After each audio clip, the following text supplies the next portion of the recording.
Bapak Ibu undangan yang kami hormati, sebelum acara hendaklah kita berdoa sejenak agar senantiasa kegiatan pada pagi hari ini dapat berjalan dengan tertib dan lancar. Berdoa menurut agama dan keyakinan kita masing-masing dimulai.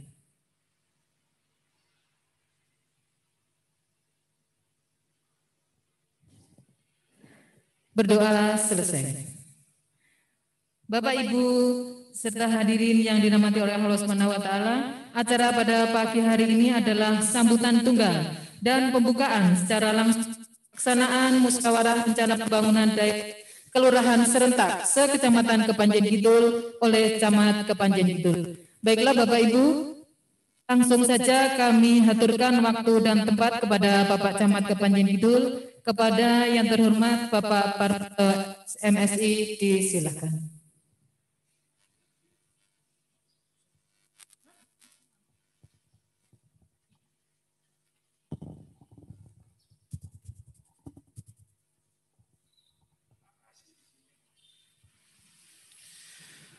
Assalamualaikum warahmatullahi wabarakatuh. Selamat pagi, salam sejahtera yang saya hormati Pak Lurah se-Kecamatan Kepanjen Kidul yang saat ini di kantor kelurahan masing-masing secara live. Yang saya hormati Bapak-bapak Ketua LPMK Desa, pengurus inti di 7 kelurahan yang hadir juga di masing-masing kelurahan secara live. Bapak Ibu Ketua RW yang saya cintai dan saya banggakan juga yang saat ini ada di masing-masing kelurahan secara live, serta teman-teman di kecamatan dan Pak Sekcam yang saat ini ikut di Kafe Jambi Sayah, Kecamatan Kepanjen Kidul. Pertama, mari kita menjadikan puji dan rasa syukur kehadirat Allah karena kita semua masih diberikan nikmat, sehat semuanya, aman dari COVID dan bisa hadir pada pertemuan Musrenbang RKPD 2002 di kelurahan secara serentak se-Kecamatan Kepanjen Kidul. Bapak Ibu semuanya yang saya banggakan, hari ini menjadi istimewa karena di tengah-tengah pandemi kita tetap harus menjalankan program perencanaan pembangunan untuk tahun 2022 nanti. Untuk itu pada pagi hari ini secara sebentar nanti akan saya berikan beberapa arahan kebijakan untuk mendasari Bapak Ibu semua berdiskusi pada siang hari ini. Next. Musrenbang, next.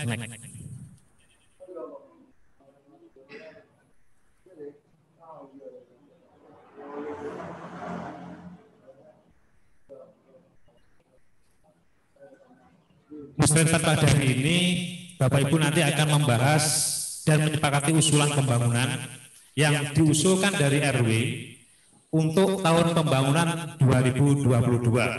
Ada 2 hal, nanti berdasarkan usulan yang akan dikerjakan melalui PPMK dan yang menjadi DSP yang akan dibawa ke kecamatan, yang akan dikerjakan atau kita usulkan ke dinas teknis.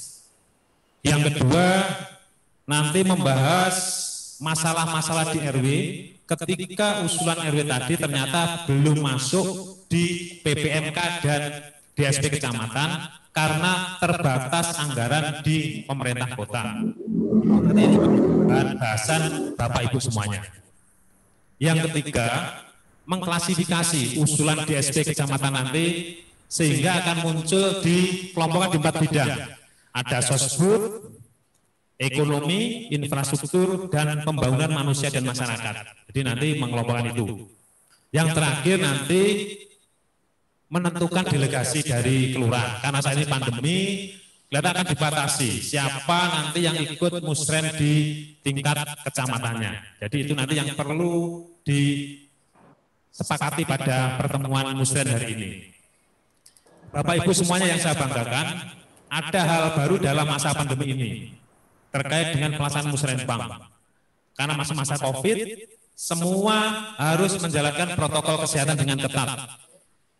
Yang kedua, saat ini kota juga masuk dalam PPKM, pemberlakuan pembatasan kegiatan masyarakat dalam rangka mencegah penularan, memutus rantai penularan COVID.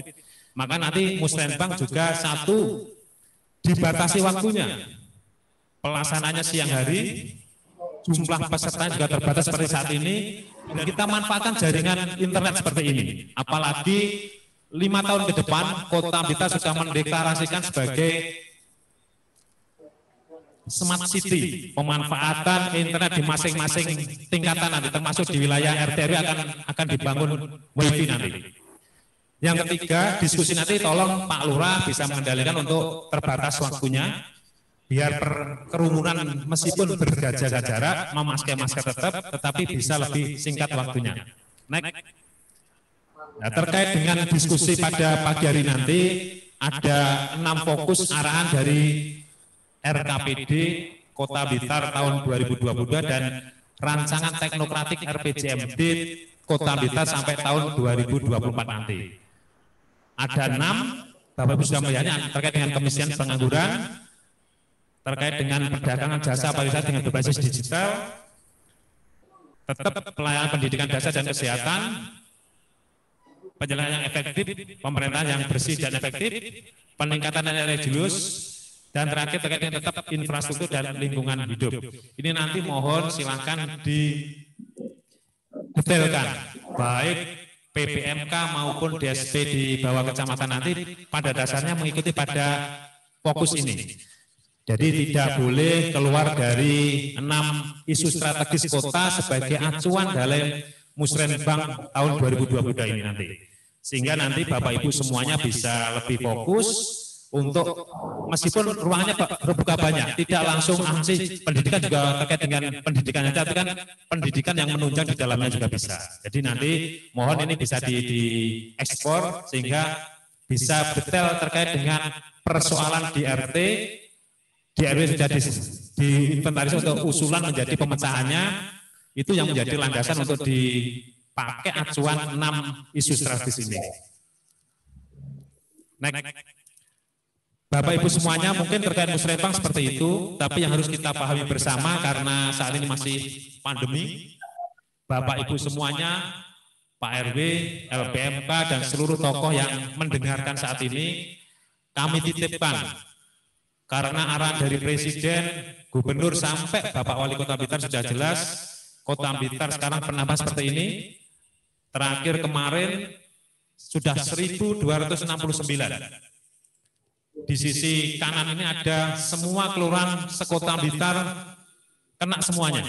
Tidak ada satu lagi kelurahan seperti Ngagerjo yang 1 bulan yang lalu masih nihil kasus, sekarang langsung sudah ada 18 kasus. Ini menunjukkan bahwa semua bisa tertular, semuanya bisa menularkan. Untuk itu jangan sepelekan corona. Tetapi kita harus tetap hadapi bersama, tidak boleh lari malah. Kita harus tetap hadapi, jangan takut, tapi tetap waspada. Karena ada caranya untuk memutus penularan tadi. Jadi nanti mohon, nanti Bapak Ibu semua bisa ada perannya. Apa yang harus dilakukan di dalam mencegah atau memutus rantai penularan COVID di wilayah kita. Next.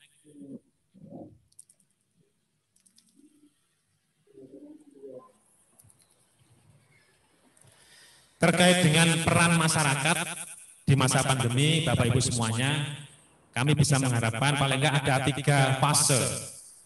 Pertama, pra-confirm artinya ketika ada masyarakat di lingkungan kita yang terkena, mesti langsung ada deteksi, tracking, melacak kontak eratnya siapa. Nah, ketika ada seperti itu, warga harus bagaimana? 1, tetap tenang dan tidak takut saat tahu ada anggota keluarganya atau tetangganya di swab. Kedua, bantu tracingnya, karena selama ini kami, terima kasih Pak RW, Pak RT, tokoh masyarakat sudah membantu kami ketika ada yang kontak erat, langsung keluarganya tetap diam di tempat, di rumah, nanti petugas kami akan membantu kontak eratnya, kita identifikasi. Makanya ada di swab.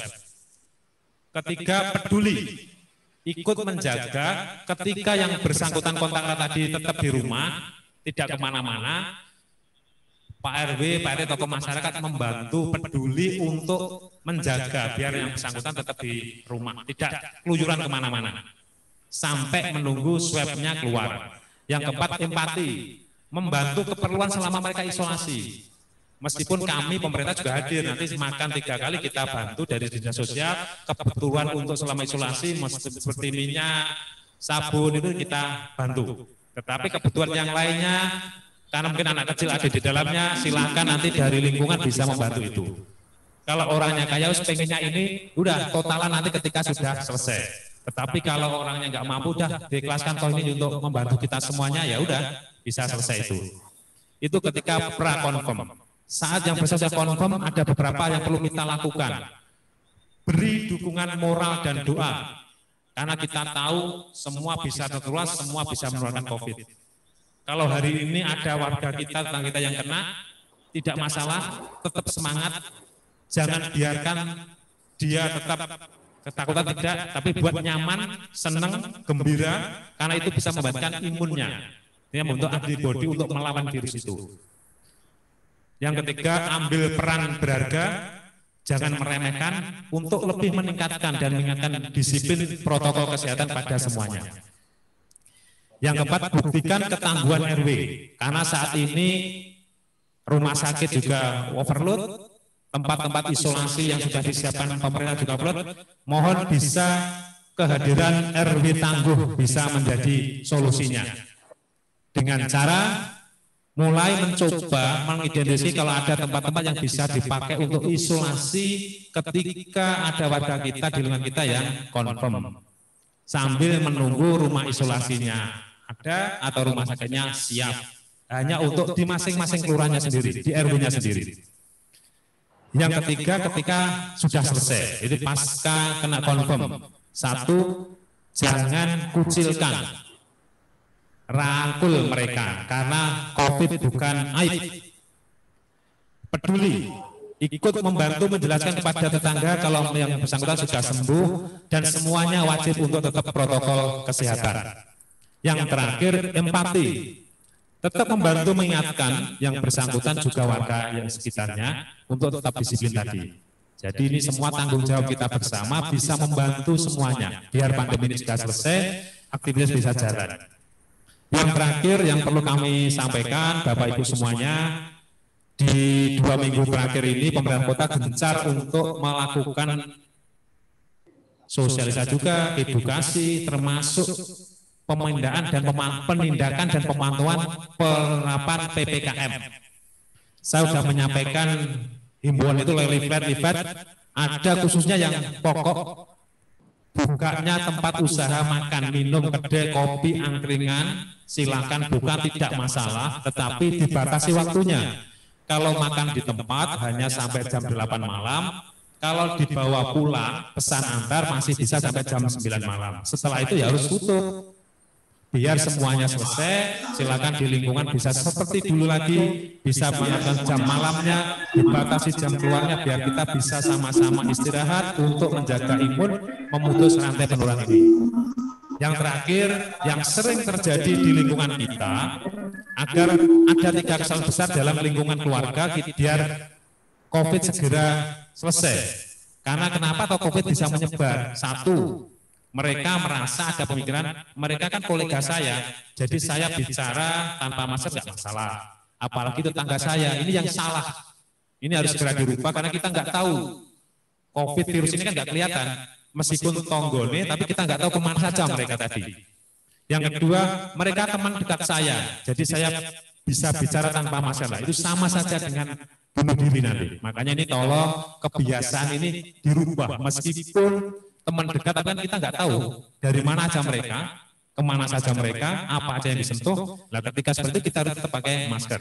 Yang terakhir, mereka keluarga saya, jadi saya bisa bicara tanpa masker. Ini juga sama, mohon kita maklumi, apalagi keluarga kita juga punya aktivitas yang tidak pernah kita tahu seharian tadi kemana juga. Jadi untuk menjaga biar semuanya tetap sehat, semuanya tetap bisa tidak tertular, pakai masker. Mungkin itu beberapa yang perlu kami sampaikan mulai dari arahan terkait dengan musrah hari ini sampai kondisi saat ini. Harapan kami semuanya mudah-mudahan semua warga khususnya di wilayah Kecamatan Kebayan Kidul semuanya sehat, aman COVID, bisa beraktivitas produktif. Dengan mengucap Bismillahirrahmanirrahim, musyawarah pembangunan dalam rangka penyusunan RKPD Kota Blitar tahun 2022 di Kelurahan Serentak Sekecamatan Kepanjen Kidul secara virtual bisa dimulai. Terima kasih, selamat bermusyawarah, semoga pandemi ini segera berakhir. Wassalamualaikum warahmatullahi wabarakatuh.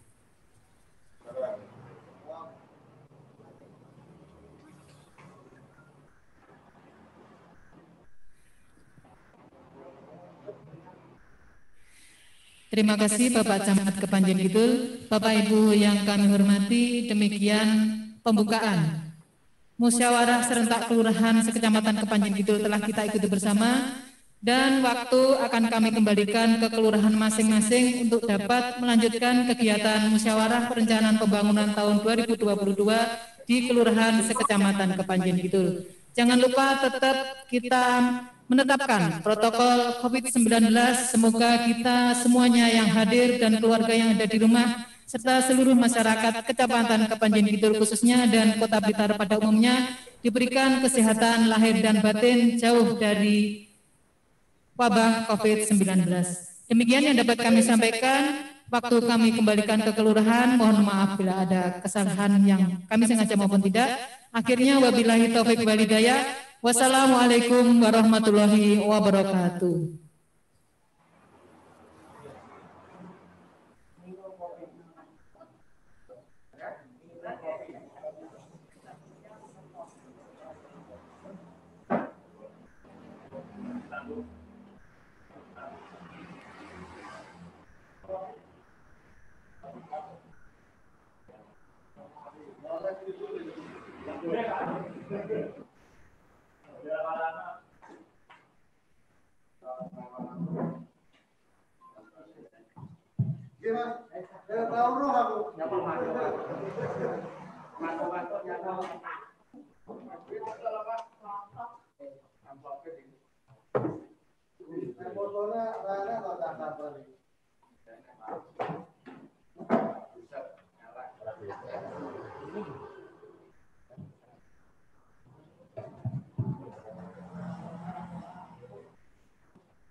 Assalamualaikum warahmatullahi wabarakatuh. Yang kami hormati Bapak Kapolda Jawa Tengah